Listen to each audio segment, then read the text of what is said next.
Hey there, welcome to FloridaMan40k. My name is Jimmy Prescott. With me today, I have my two compatriots, John Lennon.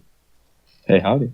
And Dan Smith. How are you guys doing? I know it's been a little while since we've had our last episode.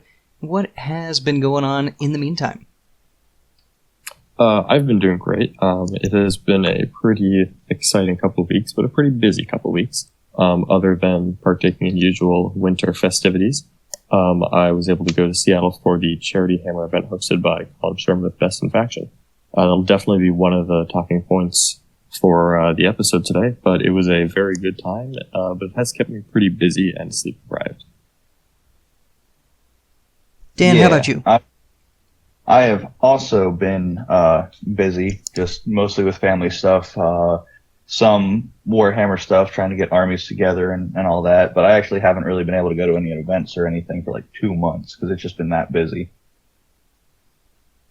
Yeah, I have not been to any events in a little while, but I did get the chance to play a practice game with Dan and also with a friend of ours, Will Taylor, with the Space Marines that I'll be playing at LVO, and the games did warrant a bit of a change, and because of that, I'm scrambling to finish my paint job for the new list, which has a focus on intercessors and, you know, like the apothecary and things that'll keep them alive. But having a good old time, just painting a lot is most of my hobby time at the moment. Yeah, well, and part of why your army's taking a little bit of time to paint is because you're doing that really cool Buzz Lightyear theme. Yeah, the Star Command theme. I actually just found as well, I was wanting to do a battle board. It's not going to be done in time. I'll be lucky if I finish all of my my actual models to the standard that I'm kind of wanting them to be at.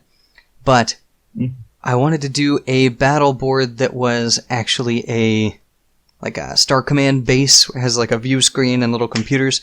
And yesterday I found for like Lego dioramas, it's little LED screens that have sci-fi things that scroll through them. So it's like little power levels and things like that. And they're like perfect scale for Warhammer. And they were all sold out. I was super sad. But once they come back in, I think I might pick up like 3 of those or so. And for the next big event that I play the Space Marines at, hopefully I can get that battle board ready. Yeah, that's something I need to do too. Is get some form of a display, because I am super lazy and just don't have one. Yeah, I've just been enjoying the hobby portion of the game a lot recently, so I'm kind of wanting to focus more on my paint job than necessarily the practice and all that, and then, you know, other pieces will come as I go. Yeah, as long as you're having fun, like that's why we do this. Yeah. Yep. I actually, speaking of display boards, Lee with Battleboard Studios actually finished a board for me, and it has been delivered to a friend, so I'll be picking it up tomorrow. I've seen pictures of it, but it looks very cool, and hopefully we'll be able to fit it into my luggage to LVO. Now I just need to get the rest of my army painted to match it. I've also been painting my Intercessor Heavy Space Marines. Progress has been pretty good and consistent. I've been on a good pace, but there's definitely still a healthy chunk left. Going with a half scheme like I have with the blue and white, and especially the white, is taking a little longer than I expected when I started the project, but I am actually pretty happy with how the models are coming out, so I am going to keep on chugging with this scheme. Yeah. Do you have any photos that you could supply of that battle board? We could stick it in the chat, or is it more of like a secrets to come? Maybe we could show it later. No, it's not secret. Yeah, I'll dig up the picture of the battle board and I'll share it with you guys so you can look at it, and then maybe we can share it with the podcast. Yeah, I'll stick it either on the Facebook page with some progress photos, or if you're watching on YouTube, maybe those photos are cycling at the moment. Mm-hmm. Yeah, we can do that. Yeah. See, all three of us made a terrible decision with our Marine armies. Jimmy, you're doing white, green, and purple. Lennon, you're doing white and blue, and I'm doing black and yellow. Like, we picked the worst colors to try to paint quickly. Yeah, it's like all the things that you need, like, not just 2 layers, you need, like, 6, like, to get things to turn out well.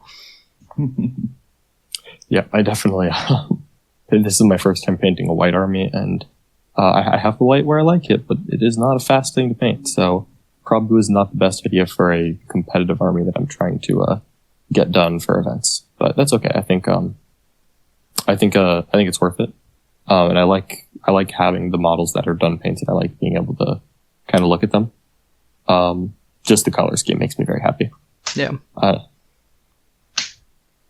I think for my next army, whatever it is, it will be something I can spray with a rattle can and just call it done. It'll be a fast one color army. I think that'd be much easier. I'm sure. Yeah, that's kind of how I'm feeling about Tau, where it's like gonna be primarily blue, and then just like a dry brush and some gray accents, and then it's like, okay, good to go. You just got to be careful, because that's what I did with my yellow, and then they discontinued it. Yeah. True. So just watch out for that. Yeah, I will say the next thing I'm painting after my Space Marines, and this is a spoiler alert for the second part of the episode, is going to be a bunch of Ridge Runners. So we will also be talking a lot about Tyranids and Genestealer Cult. Yeah, we will. I think we didn't give them perhaps a fair shake. The first time we reviewed Blood of Ball, it took a little bit to sink in. Maybe we were a little disappointed in some facts, and we didn't look at all the good things that we got. So we didn't get as much as Space Marines, but I think that there is a lot more play to bugs in general than I initially thought. So we're gonna try to give them the love that they deserve today. All right, and then would that be our first topic, or would you like to first talk about how that became known to you? I think we start off with CharityHammer. Yeah. So just to give a quick recap to anyone who perhaps had not heard or didn't listen to some of our previous episodes, CharityHammer is a 48-hour marathon live stream hosted by Colin Sherman and the Best in Faction crew up in Seattle that I was fortunate enough to be invited to. So they actually ran 2 streams the whole weekend, which means that there was about a little over 96 hours of total content. The charity was designed to benefit Child's Play, which is a charitable group in the United States that's kind of meant to help kids who are in hospitals. So it's a very challenging thing to go through. And we actually managed to raise, I want to say, $12,060. So it's absolutely awesome that we were able to raise so much money. Certainly I'm proud to be a part of that. But let's actually talk about the 40K. I got to play a lot of games with my Imperial Fist list. And one of those was against Colin himself running a mixed Genestealer Cult and Tyranid list. We had kind of floated the idea around of 9 Ridge Runners, and then we paired it with some of the units that we thought benefited the most for Tyranids. So you're looking at Exocrines and Hive Guard, and I got smashed. Now, admittedly, we were kind of joking around. We weren't taking the game very seriously, but it wasn't a fluke or anything. It's not like I was rolling all ones. I got to see firsthand the firepower that army can put out in the ideal scenario. And it really was a lot. The Exocrines with the ability to move and shoot, and that Chronos spell where you can make the unit explode on 6s. That was shockingly powerful. The Hive Guard especially are very, very good in the Marine meta. And then the Ridge Runners are, it's not that they're like the best shooting unit, it's that they take up a lot of real estate, and then they're very difficult to kill for the points. They're 8 wounds with a 6 feel of pain. So a lot of the time, like my damage output would be kind of rolling over in weird ways where I was wasting a lot of wounds. Where like I'd put 9 damage on a Ridge Runner, it'd make 2 feel of pains, it has 1 wound left. And then my next like D6 damage was like a 6. And it's like, great, I just did 1 more wound to a Ridge Runner. So that was actually kind of very amusing, because there's 9 of them. They have the Mining Laser, which is basically a D3 shot las cannon. It's not super accurate, but you can get it hitting on 3-0 rolling 1s very consistently. And altogether, that just made it a lot more shooting power than I was expecting, and then it took a lot longer to kill than I was expecting. And there's kind of a really cool anti-meta list. So I think that, the Blood of Ball, I was very disappointed with initially, because a lot of the rules in it were not actually that useful. But I think we do need to give them their due, which we'll do later. But CharityHammer was awesome. There's a RTT where I actually got knocked out by Chris Blackham with his heavy Eldar vehicle list. I really liked how my Imperial Fist played, but I kind of realized I was playing it wrong. So there's this very amusing kind of realization I came to, which is that the 2 games that I lost over the weekend were both, I think, due to me not playing Marines how they should be played. I was trying to outplay people, And that sounds logical, oh, you should try to outplay your opponent. Marines are not, especially Imperial Fists, are not really an outplay your opponent army. I need to, honestly, like, even though I like going second even deployment, I should just deploy on the line and just outmuscle people. And then just kind of use my personal player skills to make sure that I don't, like, get messed up. Like, I don't mess up and get wrapped or let something weird happen. If I kind of just let the army operate on its own, it'll probably win the game for me. The problems I would have were, like, I would deploy too far back, or I would try to hide, I'd try to play cagey, I'd try to play the mission instead of just marching forward and doing as much damage as possible. And both times that kind of came back and bit me in a close game where I couldn't pull it out at the end, so I just didn't have great positioning. So it's very amusing to, like, think about that, but Space Marines do play very, very differently from Genestealer Cult. And I kind of still had a little bit of Genestealer Cult or White Scars left in my playstyle. If you're playing Imperial Fists or Iron Hands, sometimes you just need to sit back and let the army work on its strengths while you minimize mistakes. And you're really more of a manager than playing the army at that point. Like, you have a plan for the army, it marches forward, it does its thing. Really the game with Chris Blackham, which I lost in the hardest RTT ever. That game, probably highlighted it the most. So it was an even deployment and I knew I was going to be going second. So I tried to deploy far back. I tried to get out of line of sight. I tried to gain cover as much as possible, and none of that actually helped me. I was trying to be cagey and play the mission.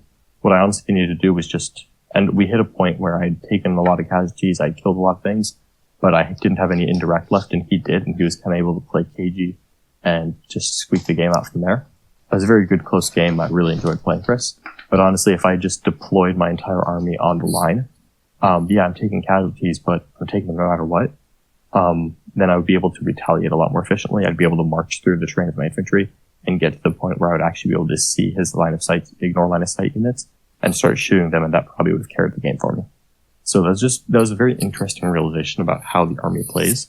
I think Imperial Fists are very, very strong. They're right up there with Iron Hands. And I'll definitely end up taking one of those two to LVO. But, it was just honestly kind of amusing, realizing that my problem with Marines is that I'm trying to outplay people when I don't have to. So, that'll definitely affect how I play the army and how I write my lists in the future. It was just like a really good piece of advice. Sometimes you're playing a game and you don't kind of realize the mistakes you're making. And then, actually Colin points it out to me, I think. He's like, John, you're trying to outplay people. Just be Marines and win. And he was absolutely right. Like, that's actually what Imperial Fists need to do. Just walk forward and be Marines. So that was actually really cool. Honestly, I got a lot of good games in that weekend. It was very, very, very fun, very good practice. I really like all the people who were there, so it was great being able to spend a couple days hanging out with them. Did either of you guys get a chance to watch any of the games at all? Yeah, I actually watched it for a lot of the weekend, but I didn't realize until somebody directly referenced it. I was watching it on the Biff Pod channel, and there was a second channel that was playing. I was actually waiting for a while to see you appear on the stream, but apparently you were just playing in the other room, running on a different thing. So for most of the time, I ended up watching Siegler play a variety of opponents. I think the first time he was playing against Colin Sherman, who was playing like a mock-up Tyranids list. And then he was playing against the other Tyranid player, or the other, Tau player. And they were playing like off-meta shoots. Like things that you wouldn't usually see. I think it was like crisis suits and things like that. For the sake of saying like how they performed. So, like, it was a neat variety of games.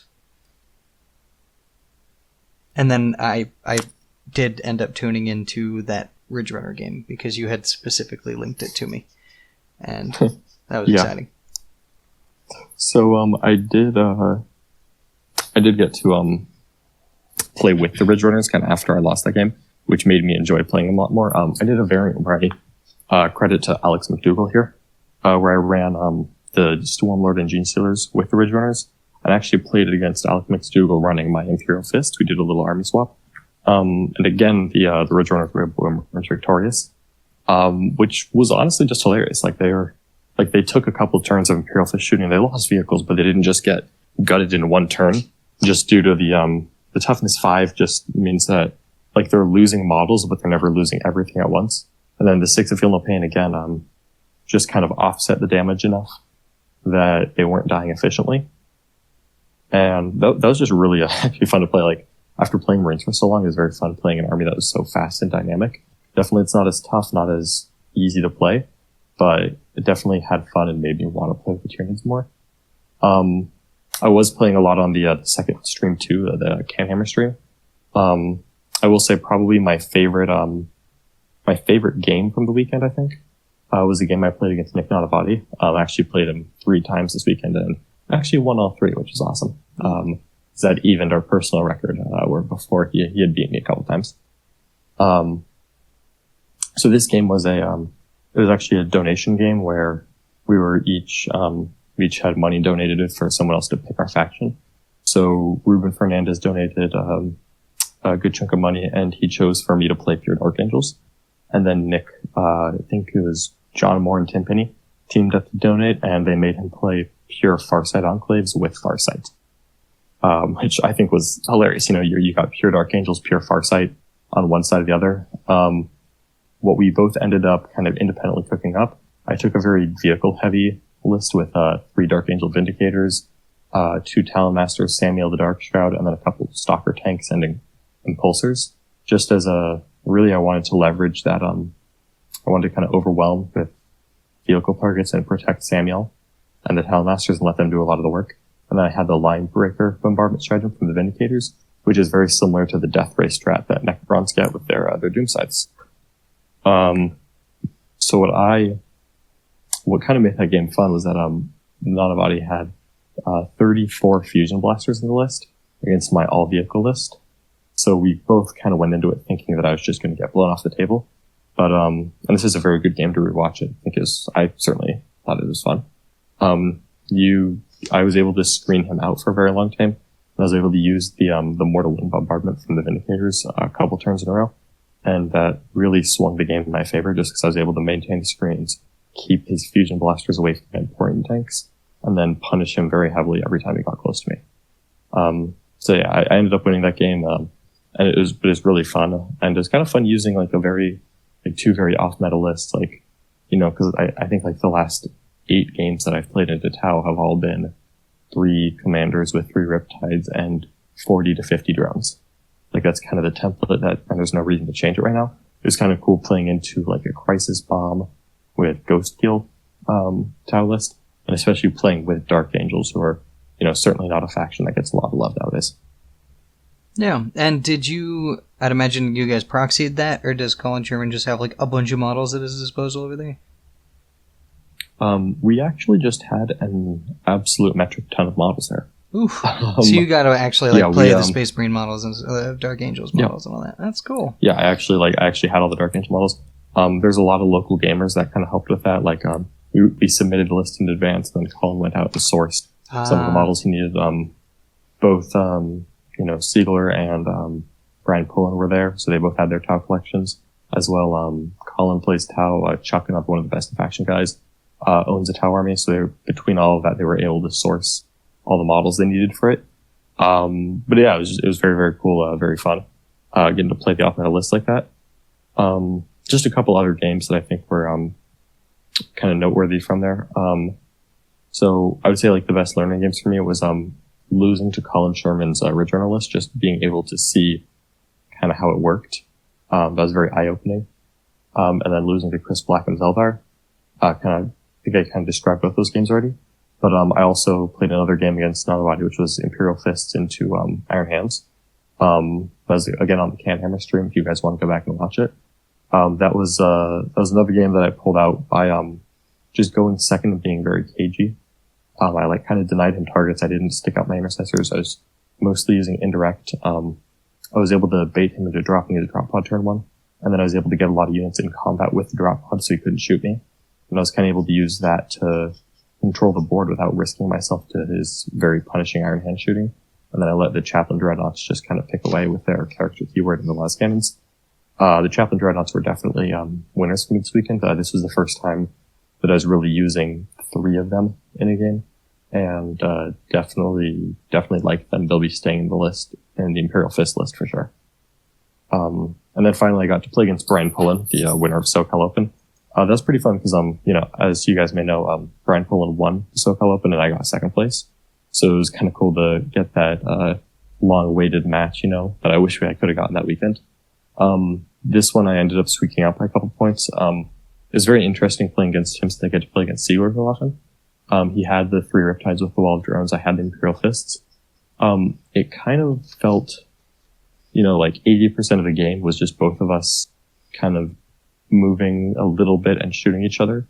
But there was a lot of little bit of movement going around that ended up shaping the game. It's like he sent 2 teams of stealth suits and a commander up a flank, and I didn't really split off to shoot them. And they were able to get into my Thunderfires and start tying stuff up.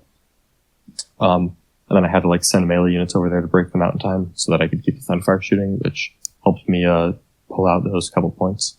And then I was also able to get a Chaplain Dreadnought through the Overwatch into his lines by going through ruins and making him use his supporting fire to kill an infantry squad that was going to tie up all his Overwatch. So kind of those 2 things combined, when that Chaplain Dreadnought got in, he's able to kill one of Brian's fusion commanders. And then that and a couple orbitals from Imperial Fist kind of dropping their mortal wounds all over.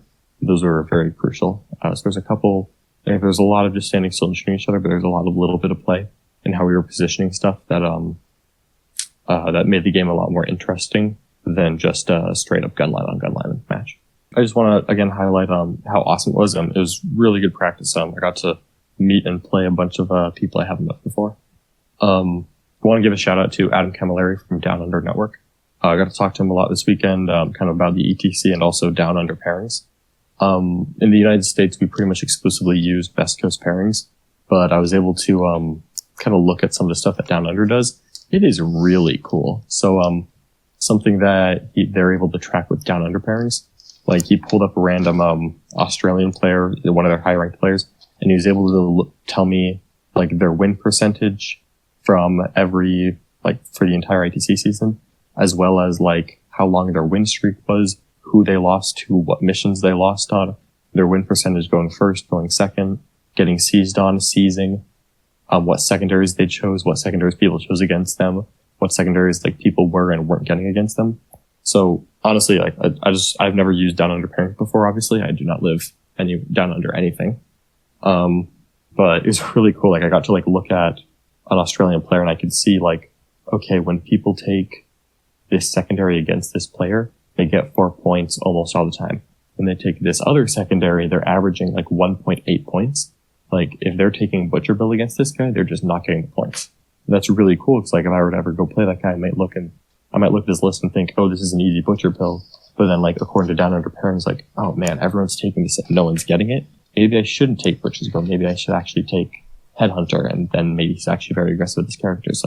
The amount of data that Down Under pairings had access to was honestly awesome. So shout out to Adam Camilleri. I did get a quick game against him. It was very fun. Really enjoyed talking to him over the weekend as well.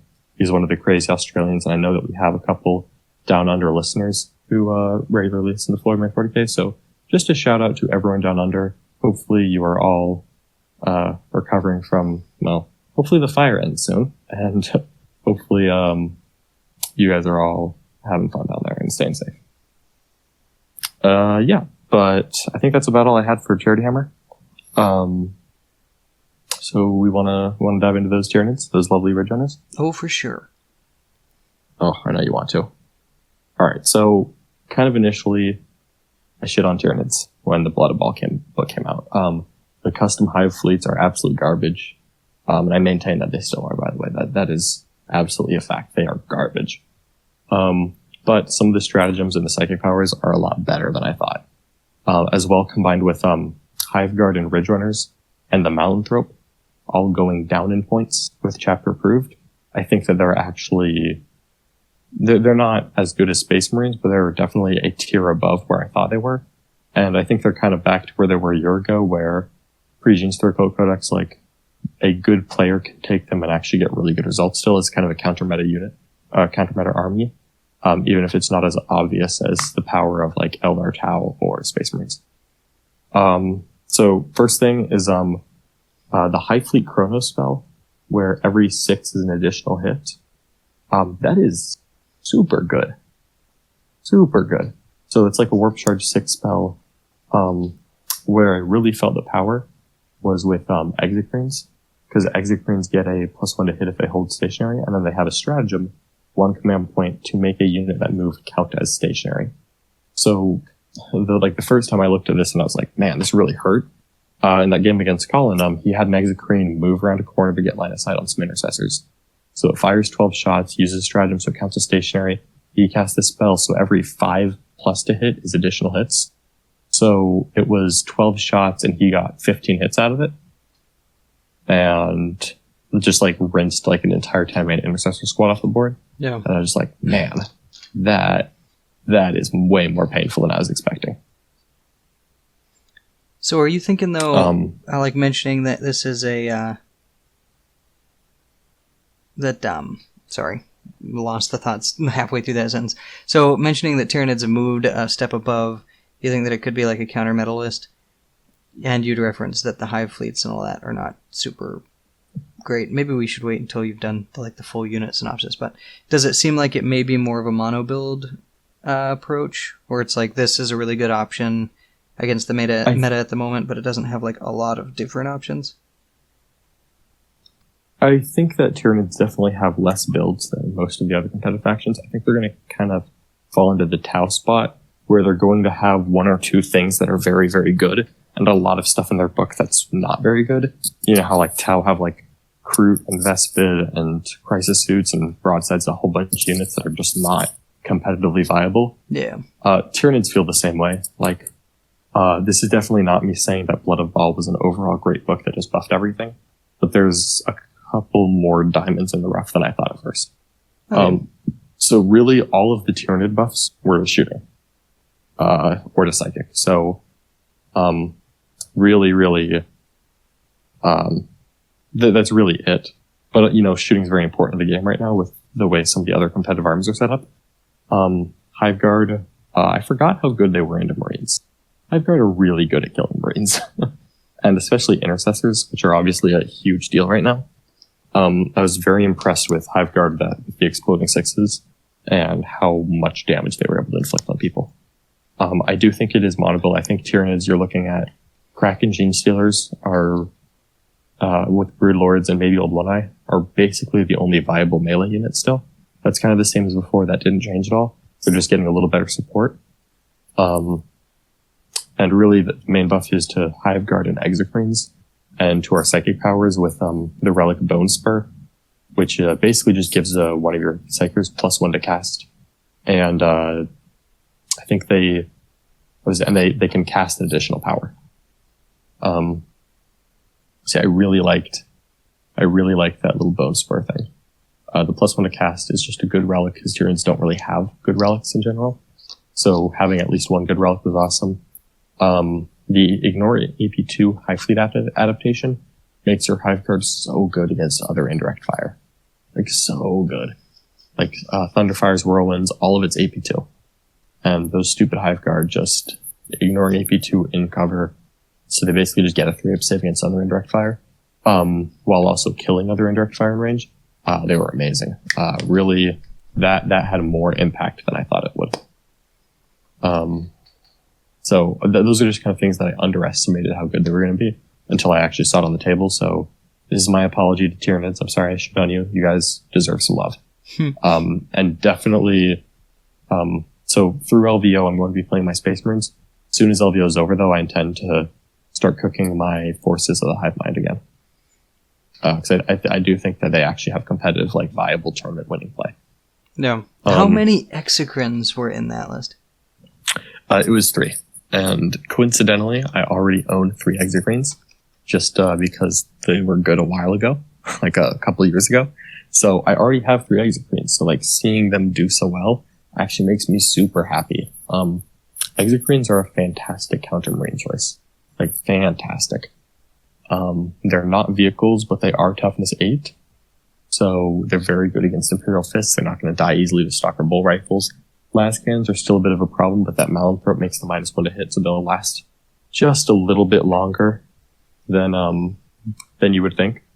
And really, it's just that with the 9 Ridge Runners there, shooting the Exocrines just doesn't feel as important. But if you do, then you're kind of ignoring the Ridge Runners. So you just really have the threat overload of there's 3 toughness 8 vehicles, and also the high priority line of sight, and also the 9 ridge runners in your face. And you just really don't,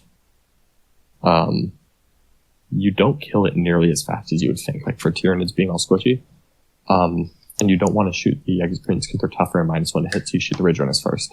And then the feel of pain kicks in, it just never goes as fast as you want, and suddenly you're losing a shooting war of attrition. So it's really, really cool to see that work. It doesn't play like it's your traditional Tyranid army. I think I actually prefer the Kraken Gene Stealers to the Exocrines, just because they're more fun for me, because I really like armies that move around a lot, and I like melee. So the Exocrines are very good. I have them, so I'll probably play a little bit with them. But the Kraken Gene Stealers were a lot faster, of course, as you would imagine, and that kind of made that variant a little more appealing to me. Okay, yeah, and I could definitely see, like, we had specifically touched on Chapter Approved changing the cost of the Ridge Runners, and whether that would become a viable option. And I think we basically said, like, it's kind of the idea of the Ridge Runner that doesn't work. It's like a very mobile platform that has a heavy weapon with pretty bad accuracy. So, like, it became, like, not a great threat, but I guess them being so cheap now does give you that saturation where the opponent basically feels like they have to deal with it, and then you've really got, like, a really big backup punch that you're winding up. So, like, so that's cool. And also, one other question, I could figure it out by looking at a codex, but might as well talk about it. I know that they come in units of 3. That's why you were on 9. When they drop, do they have to continue moving in coherency, or are they one of the types of units that drop and then split after deployment? They stay as a unit of 3. And that's actually, it's kind of interesting. So Ridge Runners are leadership 7. So if you kill 2 Ridge Runners, you could actually lose the 3rd to morale, which is kind of funny. But the good part about that is so the Jackal Alphys is it's the biker HQ that Gene Storkold had with the sniper rifle. She gives a 6-inch aura of +1 to hit against a specific target. And that actually is a lot that's very useful for the Ridge Runners, because you only need to get 1 of the 3 buggies in range to give the whole unit the buff. So definitely thought that the Jackal Alphys with 8 or 9 Ridge Runners was very strong, and I was not as worried about the low ballistic skill as I thought. And also with 36-inch range and a scout move, you actually don't have to move as often as I was expecting. They're very big models. It's easy to get line of sight with them, or they're very wide models.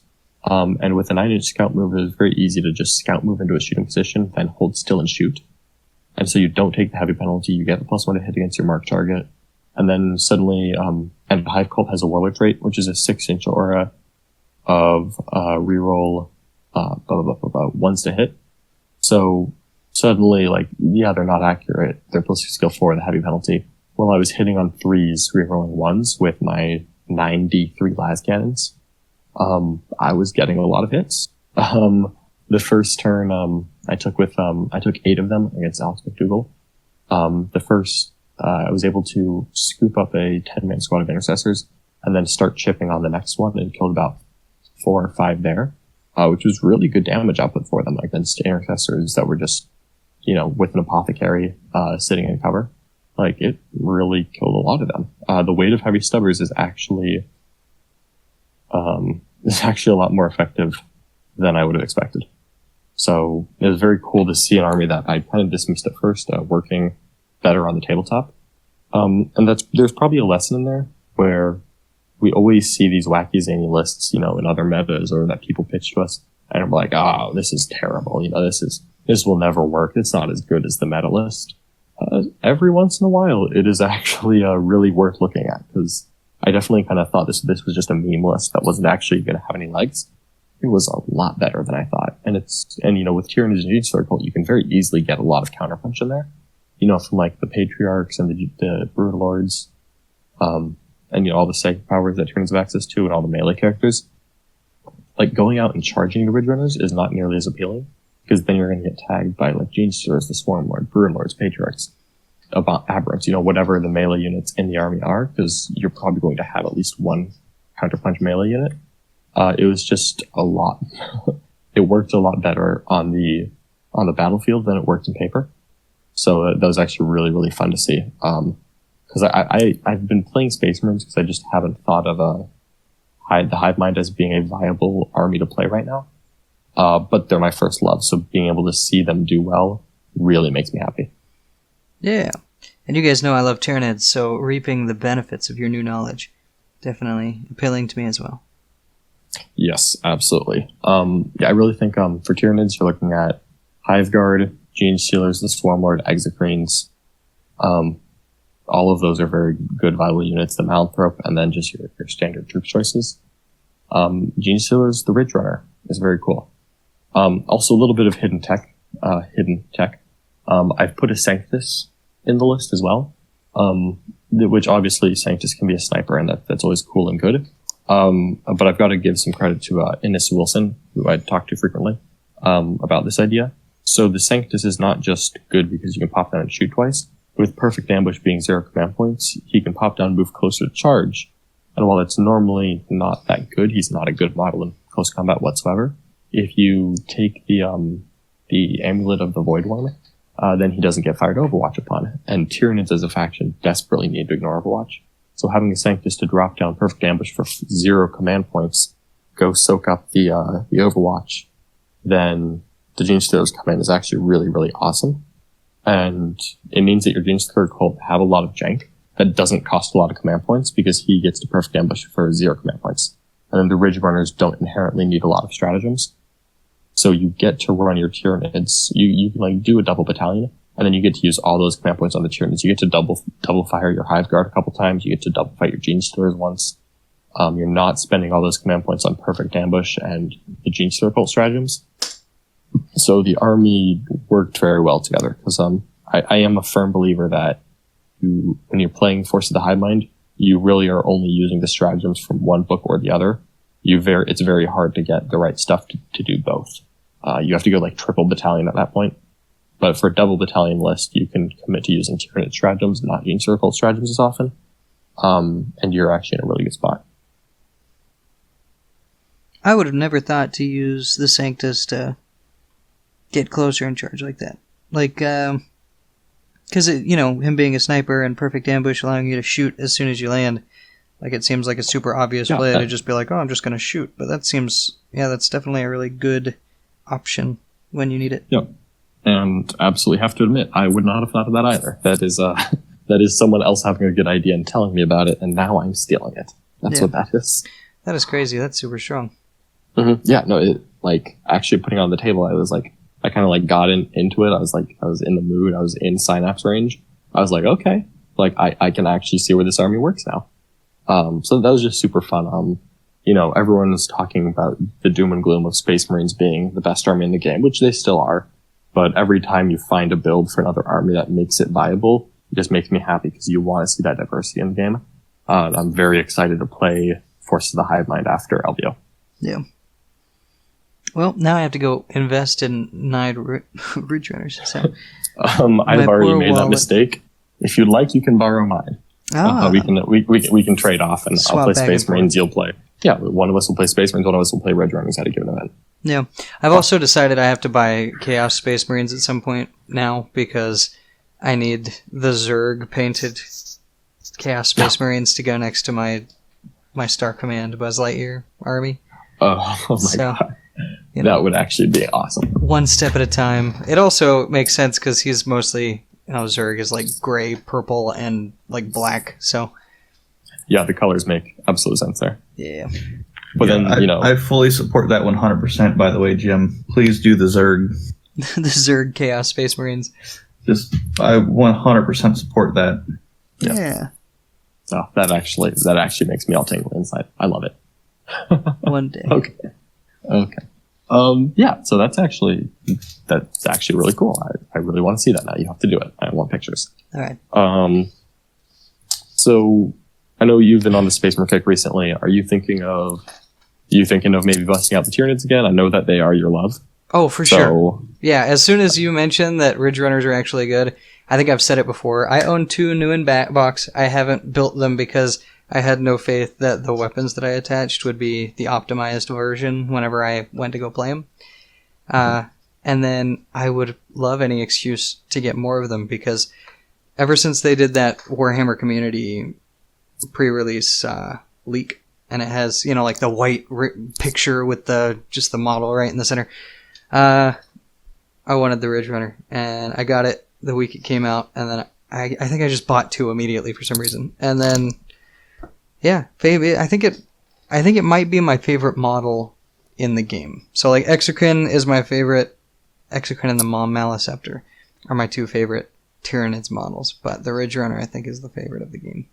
Okay. Well, I already have the Exocrines, and I also I'm working on the Ridge 3. Runners now. Awesome. Okay. Yeah, so... Oh, this is exciting. Yeah, we're Nice. I think the only thing that I would have to buy would be 7 more Ridge Runners. Now, saying only and then saying 7 Ridge Runners, they don't really go super well together. Depressing. They're like, even on Amazon, I think $42 a piece. So if they're even in stock, because if it blows up quickly, it's going to become a thing, like it always does. Like it always does. It hasn't blown up yet. Yeah. So we'll see if that becomes a trend. But for now, I love it. Yeah. All right. I think that's where we sit on Tyranids. I think they will end up being one-dimensional, where you're going to see either the Ridge Runners with Excrements or the Ridge Runners with Gene Stealers as kind of the 2 main builds. And then there's going to be some flex. Like, I think you could trim a little bit and put 1 unit of Roxaw Acolytes in, because, hey, Acolytes are cool too. You're definitely not going wrong there. You could probably even do Pure Gene Stealer Cult with the 9 Ridge Runners as your board presence, and then you just have like a ton of Acolytes in reserve dropping in. But it's very cool to be excited about Gene Stealer Cult and to have new options that aren't just, well, I'm just playing the nerfed version of the list, so it's slightly worse than before. Yeah. I really like seeing new things come up. So I'm very happy about Gene Stealer Cult now. I'm very excited. And I'm also excited about Sisters of Battle. The new plastic models are beautiful. And plastic Sisters of Battle has been the joke literally for the past 13 years that I've been playing this game. So I just want it to be good. I want it to be good. I want to paint them. I want to play with them. So we do have a little bit of housekeeping. We talked previously about how we were going to have a contest to give away some of the new Brohammer objective markers to 2 listeners. We appreciate everyone who commented, and we have made our selection. So the 2 guys who are going to be getting these mailed to you, I'll reach out to you personally just to get your information so that we can mail them to you as soon as possible. The 2 winners are going to be Sebastian Gayhart as well as Daniel Clayton. So thank you so much to everyone who has liked the page or commented or interacted with us, or just everyone who listens to us. Thank you. And congratulations to you 2 guys. I will be in touch with you before the episode goes up, just so that we can get them to you as soon as possible. Hopefully you guys can use them in your future games. Yeah, and we... All right. Having gotten them and used them fairly recently as well. This is the first time that I've ever gotten to use one of the larger neoprene objective areas the instead discs. of Yeah, the objective discs, they're so convenient. It's just it's faster to play the game. Yeah, and there's definitely a better understanding between you and your opponent of what's holding an objective, because literally their base is on the lip of it, even if you're trying to stay just within range. Yeah, that was honestly really awesome to play with. So I'm happy that we made them. I'm happy that I have them, and hopefully you guys get to enjoy them as well. Yeah. All right, so that is wrapped up. And then, did we have another topic? I think that was actually all we were going to do for today. So we will probably, hopefully, record 1 more episode before LVO, just kind of as a recap of this season. With Brohammer, we'll hopefully be able to get a couple of our teammates on. I'll have to talk to you guys about that off pod, but we'll probably do 1 more episode before LVO, and then it's on to Las Vegas.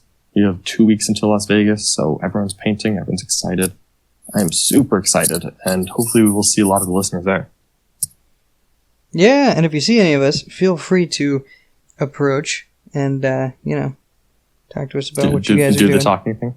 Yeah, the talking thing. I actually have not really gone to any higher profile events since we started the podcast. So I know you'd mentioned that some people were talking to you about it, enjoyed the podcast and all that. So I think it'd be cool to meet some people in the wild as well. Yeah, so definitely looking forward to Las Vegas. Come say hi to us.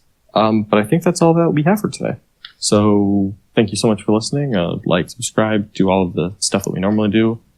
Feel free to message us with questions. And I think we'll see you guys next week. Anything else for you, Jimmy or Dan?